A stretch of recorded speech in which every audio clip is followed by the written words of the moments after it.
कक्षा 10वीं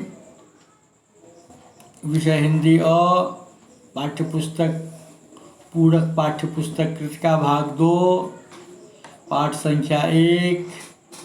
पाठ का शीर्षक माता का अचल। लेखक शिव पूजन सहाय। देखिए, यह जो पाठ है माता का अचल, तो पहले माता को जान ले। जन्म देने वाली माँ, जननी, अम्बा, मातृ, महतारी, कई शब्द आए हैं माँ के लिए। अचल, आंचल, साड़ी का अग्रभाग जो माता के सामने होता है और बच्चों को जिसे वो ढकती है, बच्चे जिसमें लिपट जाते हैं। बच्चों के लिए जहाँ ममता होती है, लाड़ प्यार होता है, दुलार होता है, विश्वास होता है। तो अचल का दूसरा अर्थ गोद, माँ की गोद। एक अर्थ आंचल। अब माता शब्द जो है वह जातिवाचक संज्ञा है, स्त्रीलिंग शब्द है। शीर्षक में एक वचन है, का विभक्ति लगी हुई है, इसलिए संबंध कारक है। अचल, आंचल, तो शीर्षक आप समझ चुके होंगे। इसके लेखक हैं आचार्य शिव पूजन सहाय। साहित्यकारों के साहित्यकार, और लोग तो केवल साहित्यकार होते हैं। ये साहित्यकार तो थे ही साहित्यकारों के साहित्यकार। अनेक साहित्यकारों को इन्होंने मांझा, प्रेरित किया। इनकी प्रेरणा से, इनकी संगत से कई लोग साहित्यकार बने, इसलिए साहित्यकारों के साहित्यकार। अब यह जो पाठ है कृतिका में संकलित, यह लेखक के द्वारा लिखित देहाती दुनिया से संकलित है, उद्धृत है। यह उपन्यास शिव पूजन सहाय जी के द्वारा सन 1926 में लिखा गया था और यह हिंदी का पहला आंचलिक उपन्यास है। आंचलिक उपन्यास मतलब अंचल विशेष का उपन्यास। जैसे आप देखेंगे कि लेखक का जन्म हुआ था भोजपुर जिला में, पुराना शाहबाद जिला में। तो भोजपुर अंचल की जो विशेषताएं हैं, लोकोक्तियाँ, गीतनाद, फकरा, मुहावरे, रीति रिवाज, बोली वाणी, ये सब उसी अंश में आप देखेंगे। लगेगा कि अब जैसे आप भोजपुर अंचल में घूम रहे हो, भोजपुर अंचल में आप विराजमान हो, है ना। इसलिए आंचलिक उपन्यास। लेकिन आपको यह बात जाननी चाहिए कि यह जो आंचलिक उपन्यास, यह शब्द कैसे आया, कब आया। पहली बार मैंने आपको बताया था, शायद आपको याद होगा, आपने सुना होगा। 1950 में हिंदी साहित्य जगत में एक नया उपन्यास आया, मैला आंचल। इसके लेखक थे फणीश्वर नाथ रेणु और वह उनका पहला उपन्यास था। उसकी भूमिका में रेणु जी ने लिखा, यह मेरा पहला आंचलिक उपन्यास है। लेखक ने स्वयं लिखा। अब स्वाभाविक है कि जब कोई लिखता है तो उस पर तो चर्चा होती है। चर्चा होती है विद्वानों के द्वारा, आचार्यों के द्वारा, समीक्षकों के द्वारा, समालोचकों के द्वारा। तो उस समय के समालोचक विचार में लग गए कि क्या यहीं से आंचलिक उपन्यास की शुरुआत है हिंदी साहित्य में, अर्थात मैला आंचल से। तो जो लक्षण है, गुणधर्म है, उसके आधार पर खोज होने लगी। तो ऐसे कई साहित्यकार मिले। मैं आपको एक नाम सुझाता हूँ, नागार्जुन का नाम। उनका एक उपन्यास है बलचरमा। पहले उन्होंने मैथिली में लिखा था, फिर उसका हिंदी रूपांतर किया। तो वहाँ भी पाया गया कि दरभंगा जिला में तरौनी गांव है, सकरी के पास, थोड़ा दक्षिण हट करके।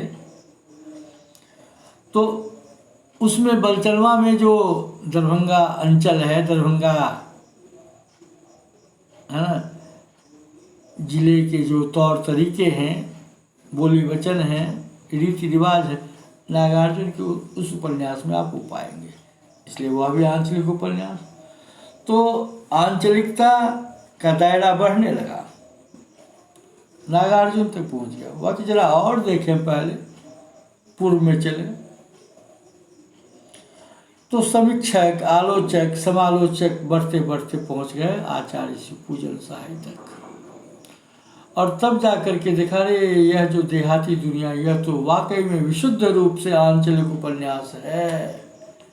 और उसके बाद और कोई लेखक नहीं मिले जिनका उपन्यास आंचलिकता की श्रेणी में आ सके।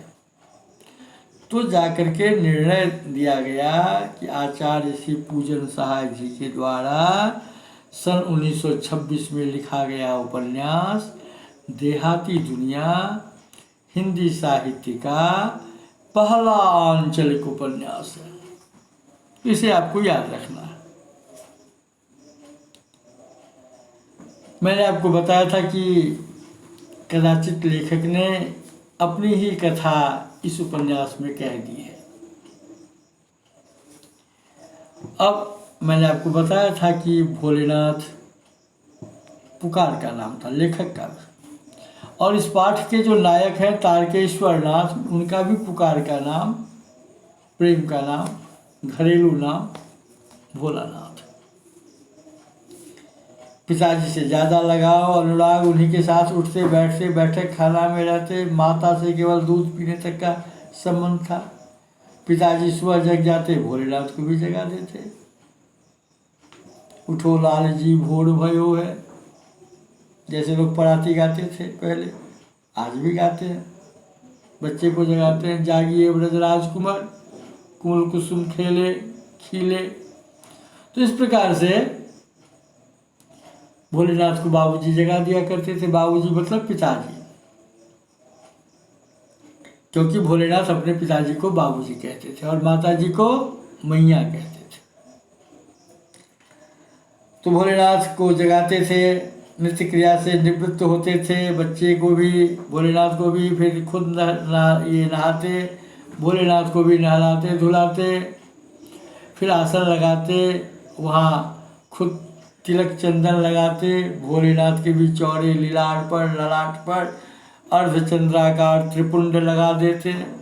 उस समय क्या कहिए, भोलेनाथ बिल्कुल बम भोले नजर आते, है ना, महादेव।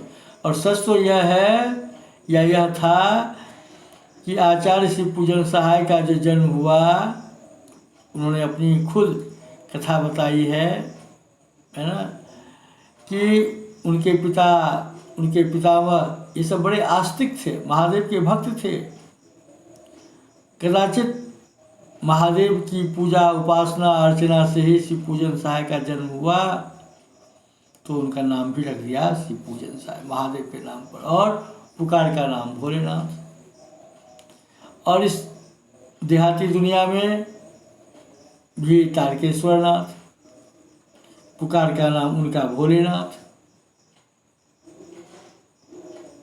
तो कैसे ले जाते बाबूजी, है ना, उसको पहले उठाते, जगाते, नहलाते, धुलाते, त्रिपुंड लगाते, पूजा के वक्त आसन लगाते, बैठते, रामायण का पाठ करते, भोलेनाथ भी सुनते रहते, बीच में आईना देखने लग जाते, पिताजी की नज़र पड़ते ही सकचा जाते, है ना।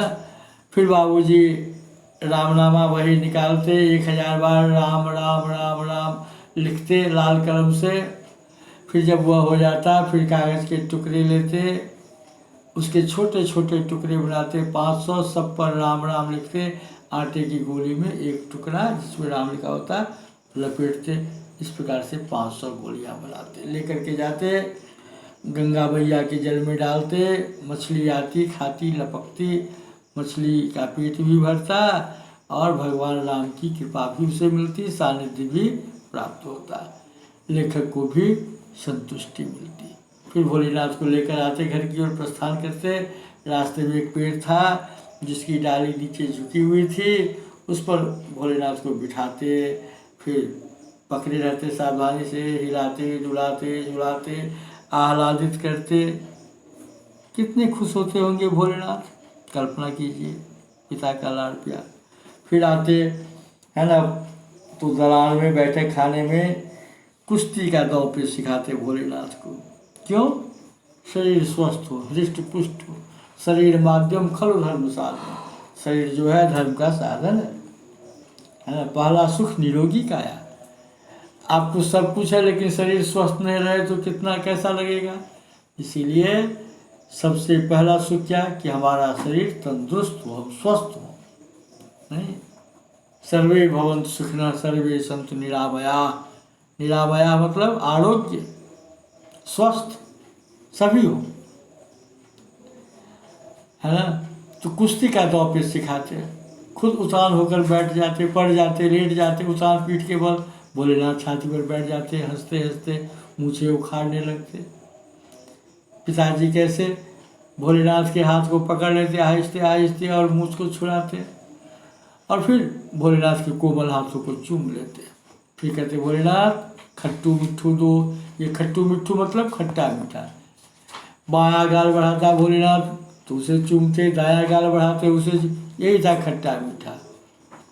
फिर क्या करते भोलेनाथ को बाबूजी गोद में उठा लेते, उसके कोमल गालों पर क्या करते, दाढ़ी कराते, चुभोते, मूछ चुभोते। भोलेनाथ खींचने लगते, खिजलाने लगते, पिताजी हंसने लगते, भोलेनाथ भी खुश हंसने लगते। इस प्रकार से दोनों फिर आंगन आते, चौके में आते, रसोई घर में जब आते बाबूजी क्या करते, फूल के कटोरा में दूध भात सानते, भोलेनाथ को खिलाने लगते। बस 2-4 कौर खाते भोलेनाथ बाबूजी के हाथ से, उनका पेट भर जाता। मैया देखती रहते, रे इतना खाने से क्या पेट भरेगा, बच्चा तो कमज़ोर रह जाएगा।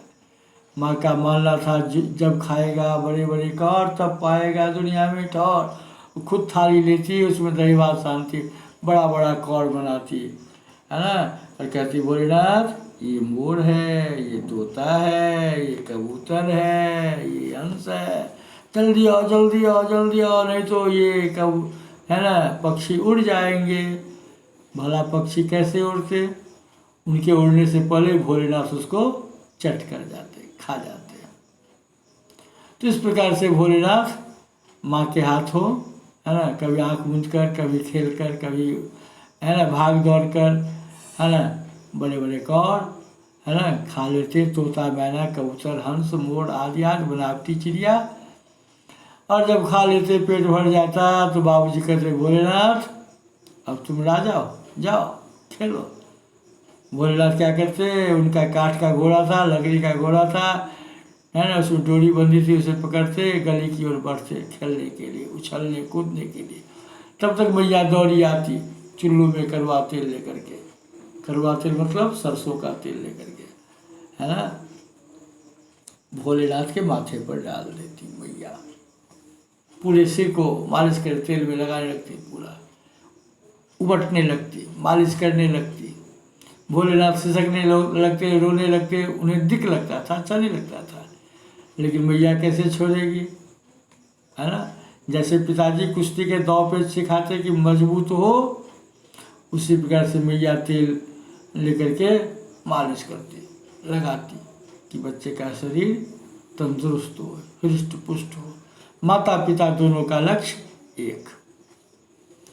अब उसके बाद नाभि में लीलार पर काजल की बिंदी लगाती। क्यों लगाती, किसी की नज़र न पड़े, नज़र न लगे, दृष्टि दोष से बालक की रक्षा हो।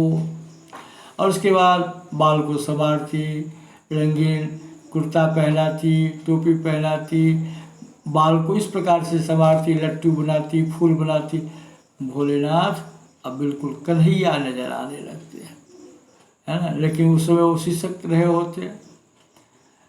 तब जाकर के बाबूजी आते, जब मैया सजा देती, संवार देती, है ना, तो बाबूजी आते, भोलेनाथ को गोद में उठा लेते और मन बहलाने के लिए घर से, आंगन से बाहर निकलते। भोलेनाथ सिसक ही रहे होते।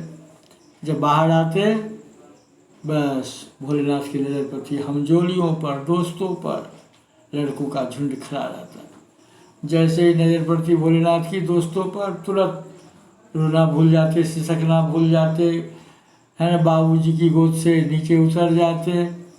उसके बाद क्या करते, बच्चों के साथ, दोस्तों के साथ मिल करके खेलने चले जाते। अब देखिए, नाटक करते, तमाशा करते, खेला करते, क्या क्या खेल करते। चबूतरा था ना, उसका एक कोना बच्चे नाटक घर बना लेते। पिताजी की जो चौकी थी नहाने वाली, उसको उठा लाते, छोटी सी चौकी, वही अभिनय का मंच बन जाता, रंगमंच बन जाता। वहीं जो है सो कागज का सामियाना बना लेते, दुकानें सजा लेते बच्चे, बच्चों की टोली में से कोई दुकानदार बन जाता, है ना। अब कैसे, क्या क्या मिठाइयाँ बनती, ढेले के लड्डू, गीली मिट्टी की जलेबी, है ना, घड़े के छोटे छोटे टुकड़ों के बतासे, पत्तों की पूरी कचौड़ी, जस्ते के टुकड़ों के पैसे बन जाते, दीपक के तराजू बन जाते। बच्चों में से ही दुकानदार होते, बच्चों में से ही खरीदार होते। और उसी समय जब बाबूजी आते गोरखपुरिया पैसा लेकर के, बच्चे फिर सकचा जाते, शर्मा जाते, हंसने लगते, लोटपोट हो जाते, या खेल छोड़कर भाग खड़े होते। अब बच्चे फिर जब इकट्ठा होते, फिर क्या करते, घरौंदा, घर द्वार बनाने का खेल खेलते। मिट्टी की दीवार, तिनके का छप्पर, सराय का की जो पेटी, उसका किवाड़, है ना। और फिर अब वहाँ पर में ज्योनार, भोज, दावत का नाटक होता, खेल कूद करते बच्चे, खेल खेलते, है ना।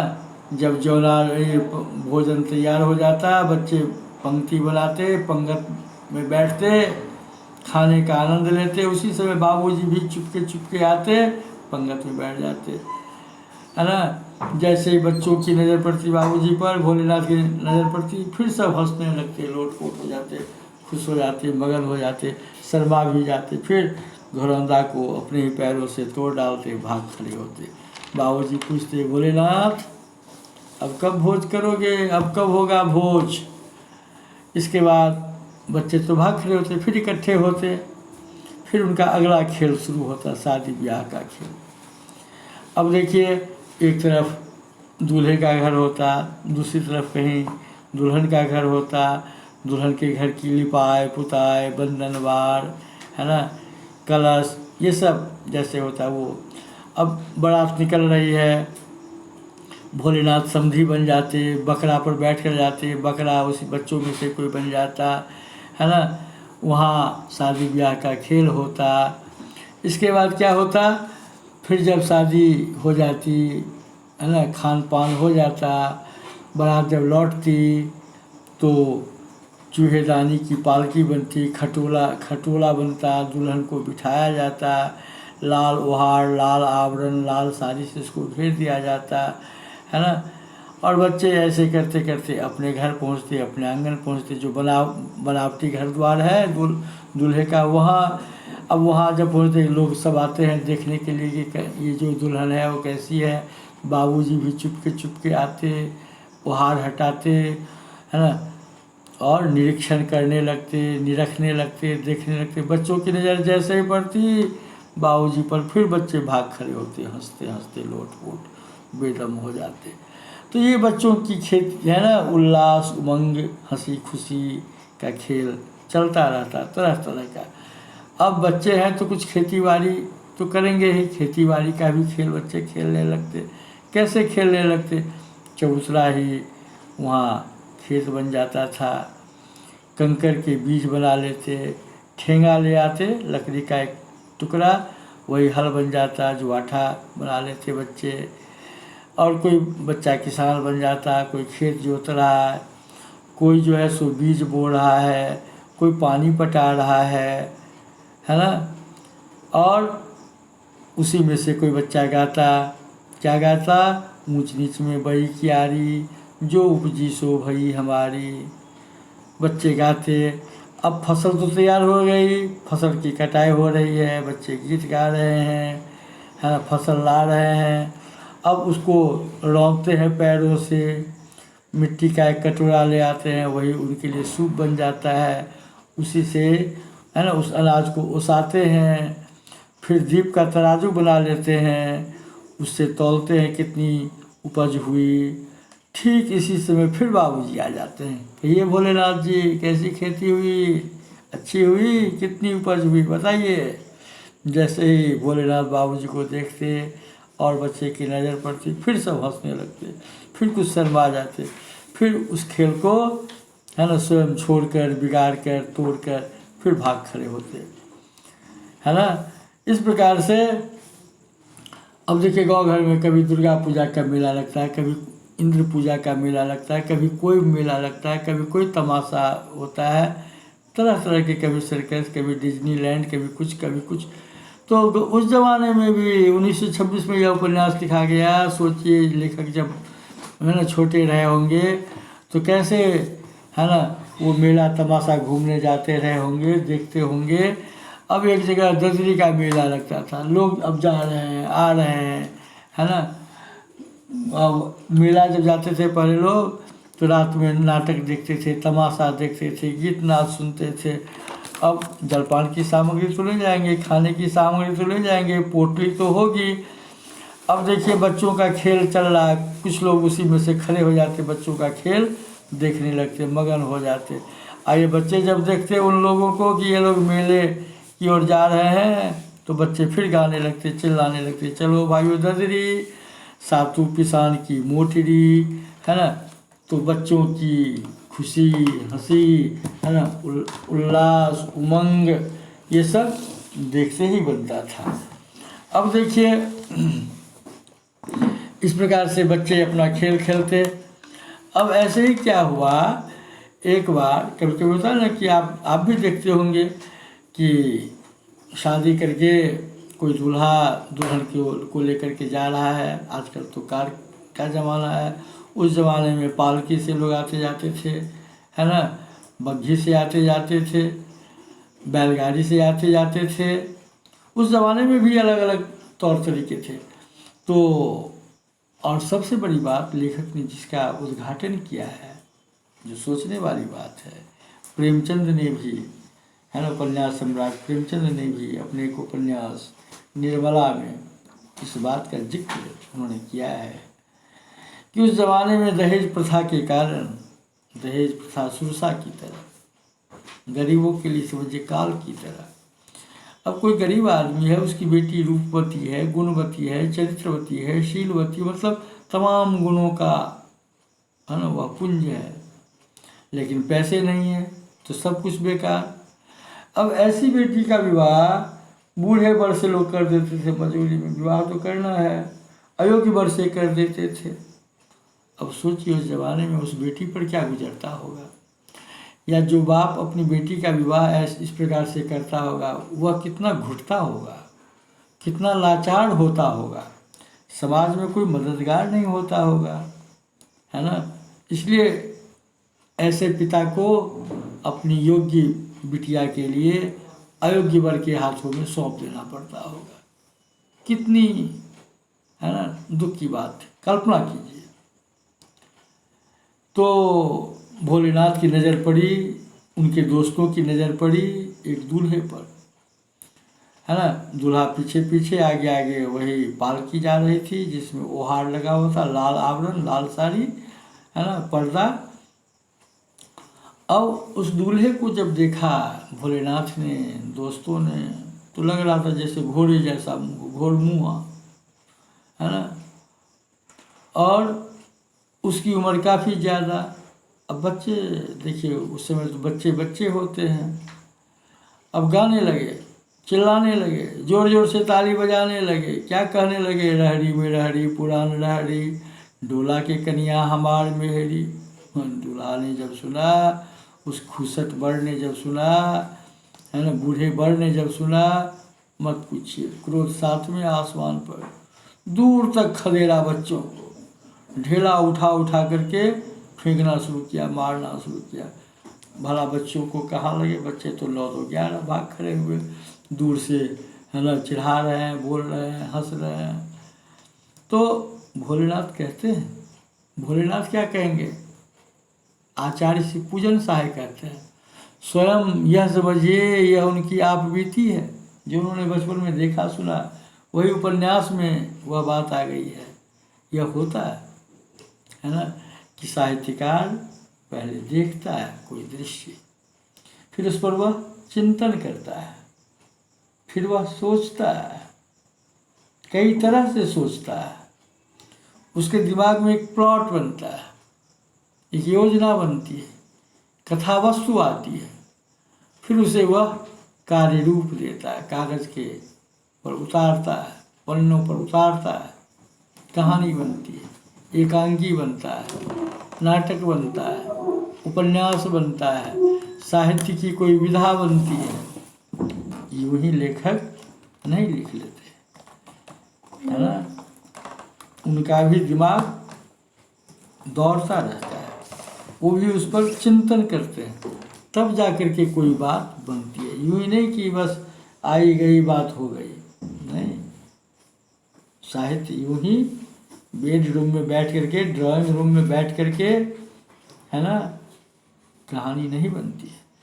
जो आपके दिल को छू ले, जो आपके दिल के तार को झंकृत कर दे, हृदय के तार को झंकृत कर दे, आपको सोचने के लिए विवश कर दे, लेखक जब तक भोक्ता नहीं बनेगा, है ना, तब तक वह सही साहित्य नहीं लिख सकता है।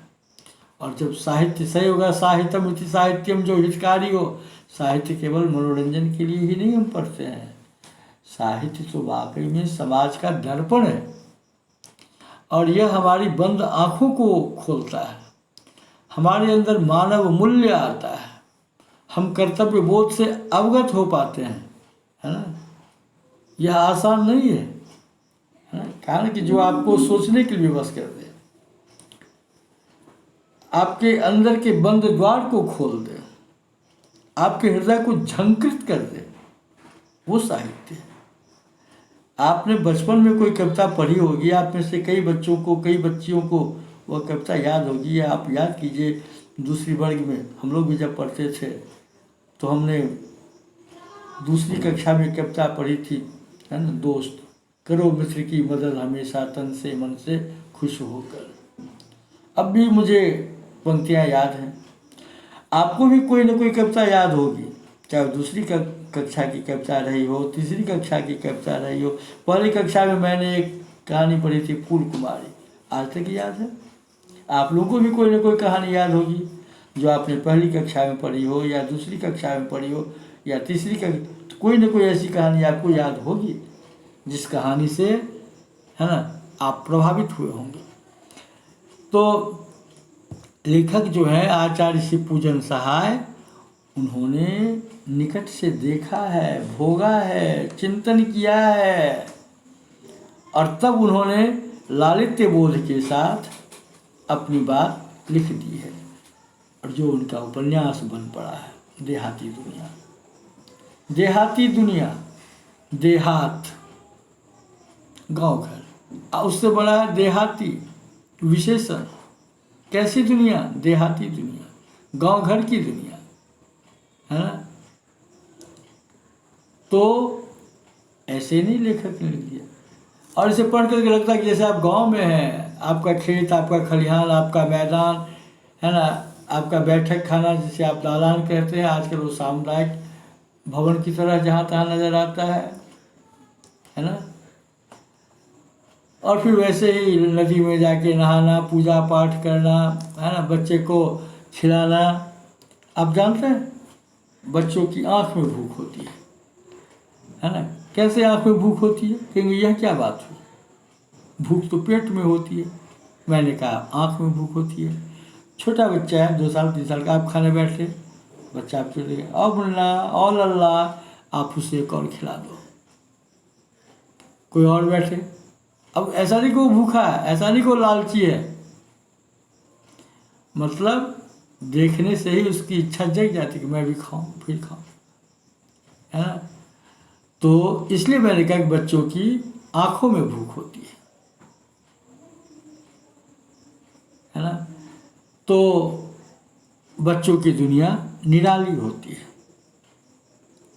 और इस निराली दुनिया को, देहाती दुनिया को वाकई में आचार्य श्री पूजन सहाय ने, है ना, अनूठे ढंग से प्रस्तुत किया है। थोड़ा सा भाग बच गया है जिसे हम अगले दिन देखेंगे। मुझे लगता है कि आपने पाठ को समझा होगा, सीखा होगा। धन्यवाद।